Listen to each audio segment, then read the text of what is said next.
প্রিয় BA fifth সেমিস্টারের ছাত্রছাত্রীরা, আজকে আমি যে বিষয় নিয়ে আলোচনা করব সেটি হচ্ছে তোমাদের যে এডুকেশনের অনার্স পেপার রয়েছে ডিএসসি B1 টিচার এডুকেশন, সেই সাবজেক্ট থেকে আমি তোমাদের আজকে গুরুত্বপূর্ণ দুটি 5 নম্বরের প্রশ্ন এবং উত্তর নিয়ে আলোচনা করব। এই দুটি 5 নম্বরের প্রশ্ন যদি তোমরা ভালোভাবে করে যাও, আশা করি তোমরা এখান থেকে একটি 5 নম্বরের প্রশ্ন তোমাদের যে দেওয়া হয় সেটি তোমরা কমন পেয়ে যাবে। তবুও তোমাদের জন্য আমি সাজেশান রেডি করেছি তোমাদের বড় প্রশ্নেরও। তোমরা যদি চাও কমেন্ট বক্সে লিখে জানাতে পারো, আমি তোমাদের ভিডিও আকারে আমি পোস্ট করে দেবো। এবং তোমরা যদি স্টাডি মেটেরিয়াল সংগ্রহ করতে চাও, তোমাদের একদম ন্যূনতম সামান্য রেমুনারেশনের বিনিময়ে, যেহেতু অনার্স পেপার একদমই ন্যূনতম আমি রেমুনারেশন রেখেছি, তোমরা সেই রেমুনারেশনের বিনিময়ে কালেক্ট করে নিতে পারো। তো চলো আজকে আমরা আলোচনা করব আমাদের সংক্ষিপ্ত টিকা লেখো শিক্ষক শিক্ষার পরিধি। শিক্ষক শিক্ষার পরিধি শিক্ষক শিক্ষার পরিধি অত্যন্ত বিস্তৃত এবং এটি শিক্ষকের পেশাগত দক্ষতা, ব্যক্তিত্ব উন্নয়ন এবং শিক্ষাদান কৌশলকে অন্তর্ভুক্ত করে। এর মাধ্যমে একজন শিক্ষক শুধুমাত্র পাঠ্যদানই নয়, শিক্ষার্থীদের সার্বিক বিকাশ নিশ্চিত করার যোগ্যতা অর্জন করেন।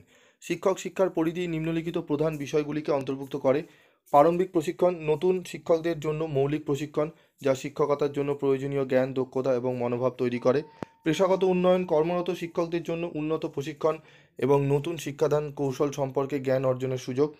শিক্ষাদান কৌশল, বিভিন্ন পদ্ধতি যেমন আধুনিক প্রযুক্তি, অন্তর্ভুক্তিমূলক শিক্ষা এবং কার্যকর যোগাযোগ পদ্ধতি শেখানো।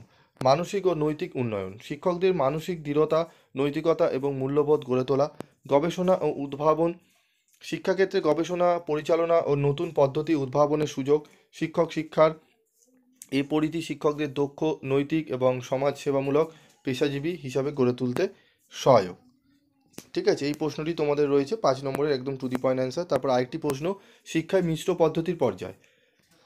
শিক্ষায় মিশ্র পদ্ধতি ব্যালেন্স লার্নিং হলো একটি শিক্ষাদান পদ্ধতি যেখানে প্রথাগত শ্রেণীকক্ষে পাঠ্যদান এবং অনলাইন শিক্ষার মধ্যে সমন্বয় করা হয়। মিশ্র পদ্ধতির পর্যায়গুলি সাধারণত 3টি ভাগে ভাগ করা হয়। প্রস্তুতি পর্যায়, এই পর্যায়ে শিক্ষক এবং শিক্ষার্থী উভয়েরই মিশ্র পদ্ধতির জন্য প্রস্তুতি নেন। শিক্ষকরা অনলাইন এবং অফলাইন শিক্ষা উপকরণের সমন্বয় তৈরি করেন এবং শিক্ষার্থীরা তাদের প্রযুক্তিগত দক্ষতা ও প্রস্তুতি নিশ্চিত করে। অফলাইন এবং অনলাইন কন্টেন্ট প্রস্তুতি, শিক্ষকরা শ্রেণীকক্ষে ব্যবহারের জন্য পাঠ্যসূচি তৈরি করেন যা শিখন এবং পড়াশোনার জন্য অনলাইন বা অফলাইন কন্টেন্ট ব্যবহৃত হয়। উদাহরণস্বরূপ ভিডিও, পাঠ্য বই, ওয়েবসাইট ইত্যাদি। প্রাতিষ্ঠানিক বা প্রাতিষ্ঠানিক প্রয়োগ, এখানে মিশ্র পদ্ধতি শিক্ষা প্রাতিষ্ঠানিকভাবে শুরু হয়। শিক্ষকরা শিক্ষার্থীদের অনলাইন এবং অফলাইন শিক্ষার জন্য নির্দিষ্ট নির্দেশিকা প্রদান করেন এবং তাদের মধ্যে সমন্বয় স্থাপন করেন। মূল্যায়ন, এই পর্যায়ে শিক্ষার্থীরা শেখার অগ্রগতি মূল্যায়ন করা হয়। শিক্ষকরা মিশ্র পদ্ধতির মাধ্যমে শিক্ষার্থীদের অনলাইন কুইজ, প্রজেক্ট, অফলাইন পরীক্ষার মাধ্যমে মূল্যায়ন করেন।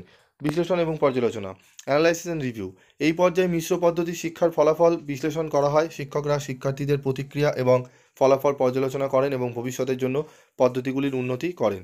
এই পর্যায়গুলোর মধ্যে সমন্বয়ের মাধ্যমে শিক্ষায় মিশ্র পদ্ধতি কার্যকরীভাবে প্রয়োগ করা হয়। ঠিক আছে, তো এই গেল আমাদের পুরো টু দি পয়েন্ট অ্যান্সার, দুটি 5 নম্বরের একদম টু দি পয়েন্ট অ্যান্সার আমি তোমাদের সামনে আলোচনা করে দিলাম। এই প্রশ্নের যদি এই যে আজকে যে আলোচনা হলো এর যদি নোটস তোমরা পেতে চাও তাহলে অবশ্যই তোমরা গ্রুপে জয়েন্ট হয়েও, গ্রুপে যারা রয়েছো সেখানে আমি গ্রুপে দিয়ে দেবো, তোমরা সেখান থেকে পিডিএফ নোটস নিয়ে নিও। এবং ফুল পিডিএফ নোট নিতে গেলে অবশ্যই তোমরা 7278981430 এই নম্বরে যোগাযোগ করে তোমরা কালেক্ট করে নিতে পারো। আজকের মতো ভিডিওটি শেষ করবো, দেখা হচ্ছে পরবর্তী ভিডিওতে। সকলে ভালো থাকবে, সুস্থ থাকবে।